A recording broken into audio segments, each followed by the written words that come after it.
UKLO 1 year masters. No IELTS required up to 5 years visa. High visa success rate.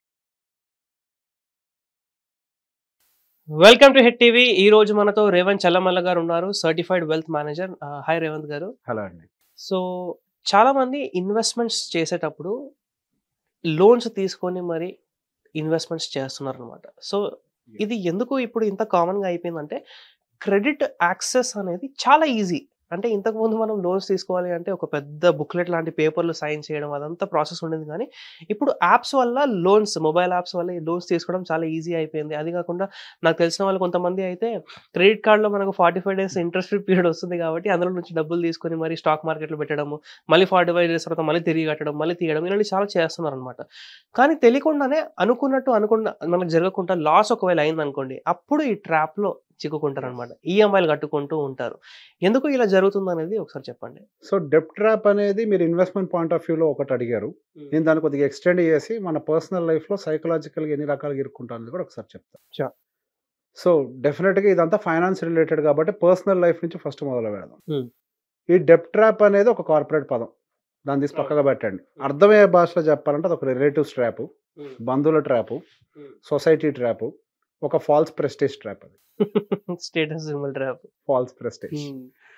ఏదో చూపించాలి, ఏదో చేయాలి, ఏదో చూపించాలన్న ప్రయత్నంలో అప్పులు చేసి కారు కొని, అప్పులు చేసి ఇల్లు కొని, అప్పులు చేసి వ్యాపారం పెట్టి సూసైడ్ దాకా వెళ్ళిన కేసులు కూడా నాకు తెలుసు. మరి అప్పులు చేశారంటే ఈఎంఐ కట్టాలి కదా. కట్టాలి. ఎందుకు చేశారు అని అంటే పరువు కోసం, పేరు కోసం, ఊర్లో వాడి దగ్గర ఉంది, వీడి దగ్గర ఉంది, మన దగ్గర లేదు. ఇక్కడ ఒక్కటే మాట చెప్పాలనుకుంటా. ఈ ప్రపంచంలో ఒక తల్లి కడుపున పుట్టిన అన్నదమ్ములు కూడా ఒకటి కాదు. వాళ్ళ లైఫ్ ఒకలాగా ఉంటుంది, వీళ్ళ లైఫ్ ఒకలాగా ఉంటుంది. ఊర్లో ఉండే ఎవరితోటి మనకు కంపారిజన్ ఎందుకు? వాడెవడో ఫస్ట్ బర్త్డే ఘనంగా చేశాడంటే వీడెళ్ళి మళ్ళీ దానికి ఒక 5 లక్షలు ఖర్చు పెట్టి ఫస్ట్ బర్త్డే చేస్తాడంట. చేసుకోవడం నేను తప్పను, అప్పు చేసి చేయడం తప్పంట. మనకు స్తోమత ఉందా? 5 కాబట్టి 1 కోటి పెట్టుకోండి. అవును. స్తోమత ఉన్నప్పుడు ఏదైనా చేయొచ్చు. లైఫ్ని సెలబ్రేట్ చేసుకోవడం మన పని. అవును. కానీ స్తోమతకు మించి చేసే పనులు ఉంటాయి చూసారా, అది నిజంగా ఒక మనిషిని పూర్తిగా కుంగతీస్తుంది. మన భారతదేశంలో majority of the people below middle income group, middle income గ్రూప్లో మిగిలిపోవటానికి అసలు కారణమే ఈ ఫాల్స్ ప్రెస్టేజ్. ఎవడో ఫంక్షన్కి వెళ్ళాలన్నా మనం కొత్త బట్టలు కొనాలి 25,000 పెట్టి. అవును. మనం కార్లో వెళ్ళకపోతే వాడేదో మన కింద నుంచి పైదాకా చూస్తాడంటే మనం తెల్లారెళ్ళి కారు బుక్ చేయాలి. మనకు యాక్చువల్గా స్తోమత ఉండదు, మన ప్లాన్ వేరుంటుంది.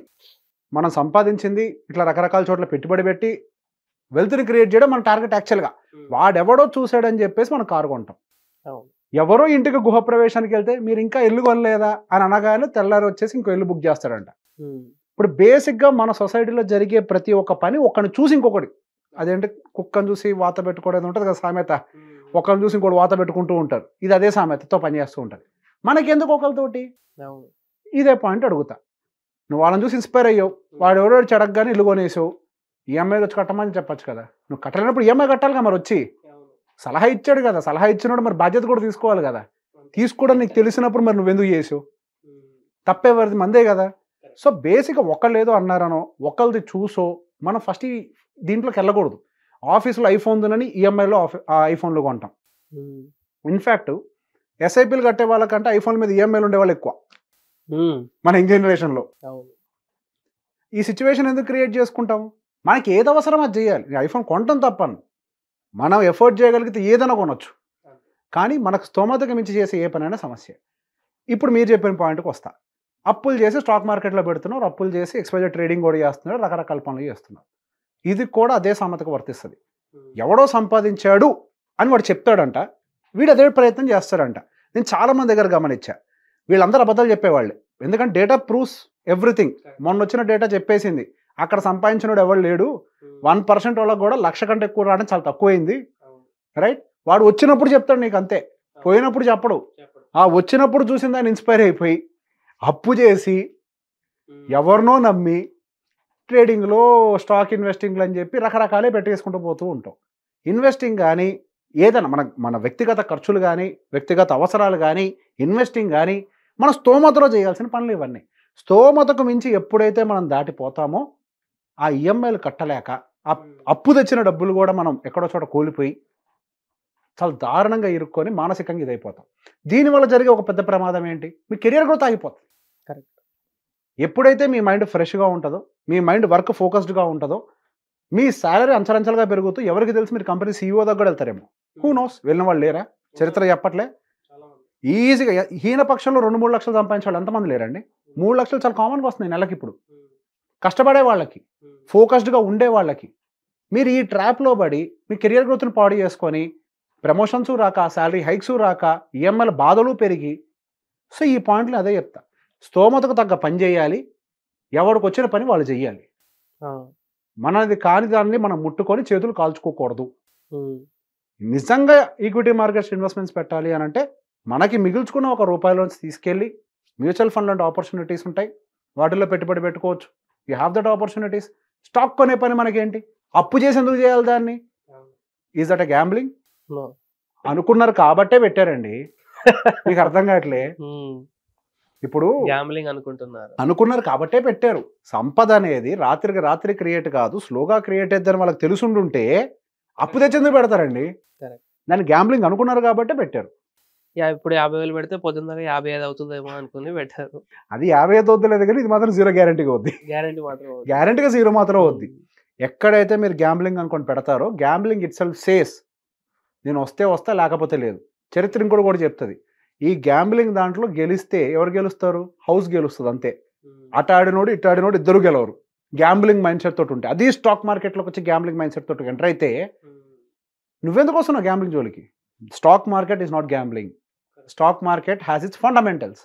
అది నీకు తెలియదు అంతే. దాని స్థాయి ఎంత అనంటే నీకు చదివినా అర్థం కాదు.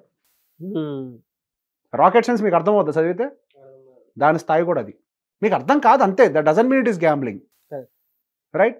సో బేసిక్గా రాత్రికి రాత్రి అప్పులు చేసి తీసుకొచ్చి పెట్టి మేము ఏదో సంపాదించుకోవాలి అని అంటే ఇక్కడ కుదరదు. This is not that place. అప్పులు చేసి మనం లగ్జరీకి వెళ్ళకూడదు, అప్పులు చేసి పెట్టుబడులు పెట్టకూడదు. ఏ ఒక్క పని చేసినా కానీ మన లైఫ్ ఈ ట్రాప్లోకే వెళ్తుంది. సో బేసిక్గా పాపం వీళ్ళు అప్పులు చేసి కూడా ఎందుకు పెడతారు అని అంటే సో కాల్డ్ ఆ ఎక్స్పెన్సివ్ లైఫ్ని ఎఫోర్డ్ చేయడానికి. ఎందుకు అంత అత్యాస మనకి?